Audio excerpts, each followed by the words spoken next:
તો એક તરફ વાળીનાથ મહાદેવ મંદિરની પ્રાણ પ્રતિષ્ઠા અને આ શુભ પ્રસંગના અભિવૃદ્ધિ કરે છે શિવ મહાપુરાણની કથા। જી હા, વાળીનાથ ધામ ખાતે આવતા ભક્તો ભક્તિ અને ભોજનની સાથે ભજન અને શિવજીની મહિમાનું પણ પાન કરી શકે તે માટે અહીં શિવ મહાપુરાણનું પણ આયોજન કરવામાં આવ્યું છે।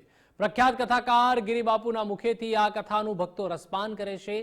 આ પવિત્ર અને ઐતિહાસિક પ્રસંગના સાક્ષી બનેલા ગિરિબાપુ સાથે પણ ગુજરાત ફર્સ્ટની ટીમે ખાસ વાતચીત કરી।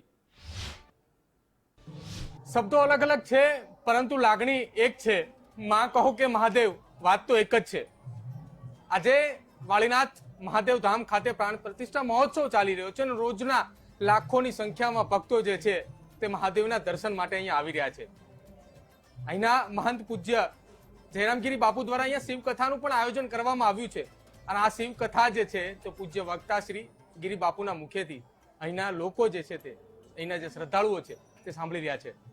ગુજરાત ફર્સ્ટ સાથે આજે ગિરી બાપુ જે છે તેમની સાથે સંવાદ કરવો છે, તેમની સાથે વાત કરવી છે કે આ શિવ મહાપુરાણ કથા અને સાથે સાથે અતિરુદ્ર મહાયાગ જે છે તે અહીંયા ચાલી રહ્યો છે। ઉત્તર ગુજરાત તો છે પરંતુ સમગ્ર ગુજરાતની આ જે ભૂમિ જે છે તે તૃપ્ત થવા જઈ રહી છે। આ પુણ્યનું ફળ જે છે તે પ્રાપ્ત થવા જઈ રહ્યું છે।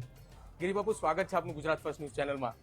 બાપુ, આપના મુખેથી 700 કરતા પણ વધારે શિવ મહાપુરાણ કથા જે છે તે થઈ ચૂકી છે અને અત્યારે આ જે કથા જે ચાલી રહી છે અને સાથે સાથે અતિરુદ્ર મહાયાગ પણ છે, કેટલો મહિમા રહેશે ભગવાન મહાદેવનો આ ઉત્તર ગુજરાતની ભૂમિ પર? આપે એમ કહ્યું કે ધરતી તૃપ્ત થવા જઈ રહી છે। આ ધરતી તૃપ્ત હતી જ એટલે જ એટલું મોટું સત્કર્મ થઈ રહ્યું છે। જ્યાં પુણ્ય હોય છે ત્યાં જ પુણ્ય હંમેશા ખેંચીને આવતું હોય છે। તેથી આપના શબ્દો પર મેં બહુ ધ્યાન આપ્યું હતું અને વાળીનાથ મહાદેવની પ્રતિષ્ઠા નિમિત્ત આટલો સુંદર યજ્ઞ ઓર એટલા સંતોની ઉપસ્થિતિ, અને હું તો મારા સદભાગ્ય માનું છું કે આ વાળીનાથ મહાદેવની પ્રતિષ્ઠા નિમિત્તે શિવ મહાપુરાણ કથાનું આયોજન થયું છે અને એમાં મારી નિયુક્તિ કરવામાં આવી છે તે બદલ જયરામગીરી બાપુના હૃદયથી મારા પ્રણામ છે। બાપુ, શિવ મહાપુરાણ કથા અને એક એ જ સાથે સાથે અતિરુદ્ર મહાયાગ પુરાણો પણ કહેવામાં આવ્યું છે કે આ બંને જો એક સાથે થાય તો એનું જે ફળ જે છે તે સમગ્ર વિશ્વની અંદર મળતું હોય છે। વિશ્વના કલ્યાણ હેતુ આવા મોટા યજ્ઞો જે છે તે કરવામાં આવતા હોય છે અને એવા જ યજ્ઞો જે છે તે અહીંયા થઈ રહ્યા છે। અમારા ઋષિમુનિઓ સનાતનની પરંપરા છે યજ્ઞો કરવા।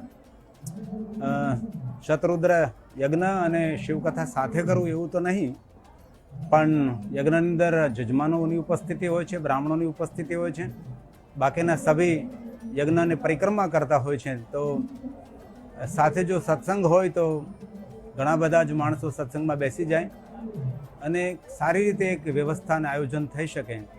તેથી યજ્ઞની સાથે અને પ્રતિષ્ઠા નિમિત્ત આ શિવ મહાપુરાણ કથાનું આયોજન કર્યું છે। તો જે સત્સંગી છે એ શાંતિથી 3 કલાક કથા સાંભળે, સૌ યજ્ઞને પરિક્રમા કરે, બ્રાહ્મણોનું જજમાનોનું દર્શન કરે, યજ્ઞનારાયણને ખૂબ પ્રણામ કરે। આ એક અવસર, એક સુવર્ણ અવસર છે।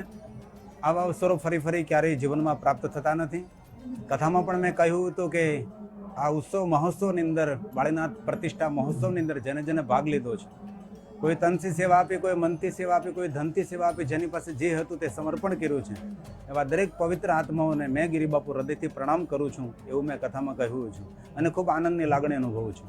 બાપુ, 22 જાન્યુઆરીએ વડાપ્રધાન નરેન્દ્ર મોદી દ્વારા ભગવાન રામના મંદિરની પ્રાણ પ્રતિષ્ઠા મહોત્સવની અંદર હાજર રહ્યા હતા અને 22 ફેબ્રુઆરી એ ગુજરાતની ઉત્તર ગુજરાતની આ ભૂમિ જે છે કે ત્યાં મહાદેવના મંદિરના પ્રાણ પ્રતિષ્ઠા મહોત્સવની અંદર હાજર રહેશે।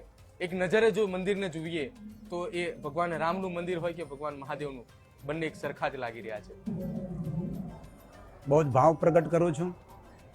દરેક કથાઓની અંદર કાંઈ પણ સંકોચ રાખ્યા વગર મેં કહ્યું છું કે 2009માં જ્યારે મેં કાશી વિશ્વનાથ કથા કરવા ગયા હતા ત્યારે અમારું કાશી વિશ્વનાથ મહાદેવ 40 ફૂટમાં હતું, અત્યારે 400 ફૂટમાં છે।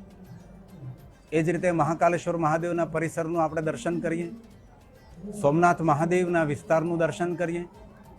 આજે અમારી સૌની એક મનોકામના હતી કે રામ મંદિર નિર્માણ થાય, એ પણ સંકલ્પ અમારો પૂર્ણ થયો અને અમારા દેશના માનનીય વડાપ્રધાન, યશસ્વી વડાપ્રધાન નરેન્દ્રભાઈ મોદી જ્યારે અહીંયા વાળીનાથ મહાદેવની પ્રતિષ્ઠા નિમિત્તે ઉપસ્થિત રહેવાના છે, એ પણ આપણા સૌ માટે ગૌરવની વાત છે અને કાંઈક સારું થઈ રહ્યું છે, ભારતને સારું થશે અને સારું થવાનું છે। સાચા અર્થમાં હવે મેરા ભારત મહાન દિખાઈ દે રહા હૈ. ઓર હિન્દી બોલવાની વધારે આદત છે, ગુજરાતીમાં થોડી તકલીફ પડે છે, પણ દરેકને મારી હૃદયથી એક પ્રાર્થના છે કે ભારતને સ્વસ્થ બનાવવા માટે, ભારતને સુઘડ બનાવવા માટે, ભારતને ઉન્નતિશીલ બનાવવા માટે હરેક વ્યક્તિએ સાવધાન થવું જોઈએ. ભારત દેશની ગતિ અને પ્રગતિ માટે, ઉન્નતિ માટે બીજું તો કાંઈ ન કરી શકે, પણ જ્યાં ત્યાં લોકોએ કચરા નહીં ફેંકવા જોઈએ, જ્યાં ત્યાં લોકોએ થૂકવું નહીં જોઈએ, ગંદવાડ ઊભો નહીં કરવો જોઈએ, જ્યાં ત્યાં ધુમાડો પણ નહીં કરવો જોઈએ, અને ધ્વનિ દૂષણ પણ થોડું અટકાવવું જોઈએ. કારણ કે વિદેશોની અંદર યાત્રા કરતાં અમને ખબર છે કે રાતના 10 વાગ્યા પછી કોઈ પ્રકારનો અવાજ ન કરી શકાય. હિથ્રો એરપોર્ટ પર 10 વાગ્યા પછી વિમાન ન ઉતરી શકે, કારણ કે લોકોની અંદર ડિસ્ટર્બ થાય. તે ભારતની અંદર ધ્વનિ દૂષણ વધી રહ્યું છે અને એક ધુમાડાનું પણ દૂષણ વધી રહ્યું છે. ધુમાડો ફેફસા માટે હાનિકારક છે અને ધ્વનિ એ કર્ણ માટે હાનિકારક છે. એના પર થોડો કંટ્રોલ આવે તો આપણે સૌએ પ્રજાજનોએ ભારત દેશની અંદર કંઈક નવું કરીએ, કંઈક સારું કરીએ. આપણો ભારત દેશ પહેલાં ઉજ્જવળ હતો, ઉજ્જવળ છે, અને વધારે હજી ઉજ્જવળ બનાવીએ એવા પ્રયાસો આપણે સૌ કરીએ. બાપુ, દુનિયાની અંદર કહેવાય છે કે દરેક જગ્યા ઉપર ભગવાનનું જે છે, મહાદેવનું એ શિવલિંગ હોય છે. વાળીનાથ ધામ ખાતે ભગવાન સાક્ષાત મૂર્તિ સ્વરૂપે બિરાજમાન છે. અને હવે જ્યારે નવું મંદિર નિર્માણ થઈ રહ્યું છે કે જેની અંદર શિવલિંગની પ્રાણ પ્રતિષ્ઠા થઈ રહી છે, આ પ્રાણ પ્રતિષ્ઠા મહોત્સવની અંદર આ શિવલિંગ જે છે કે જેને સાક્ષાત 4 ધામની યાત્રા અને 12 જ્યોતિર્લિંગ જે છે ત્યાં પણ તેમની વિધિવત પૂજન અર્ચન પણ કરવામાં આવ્યું છે.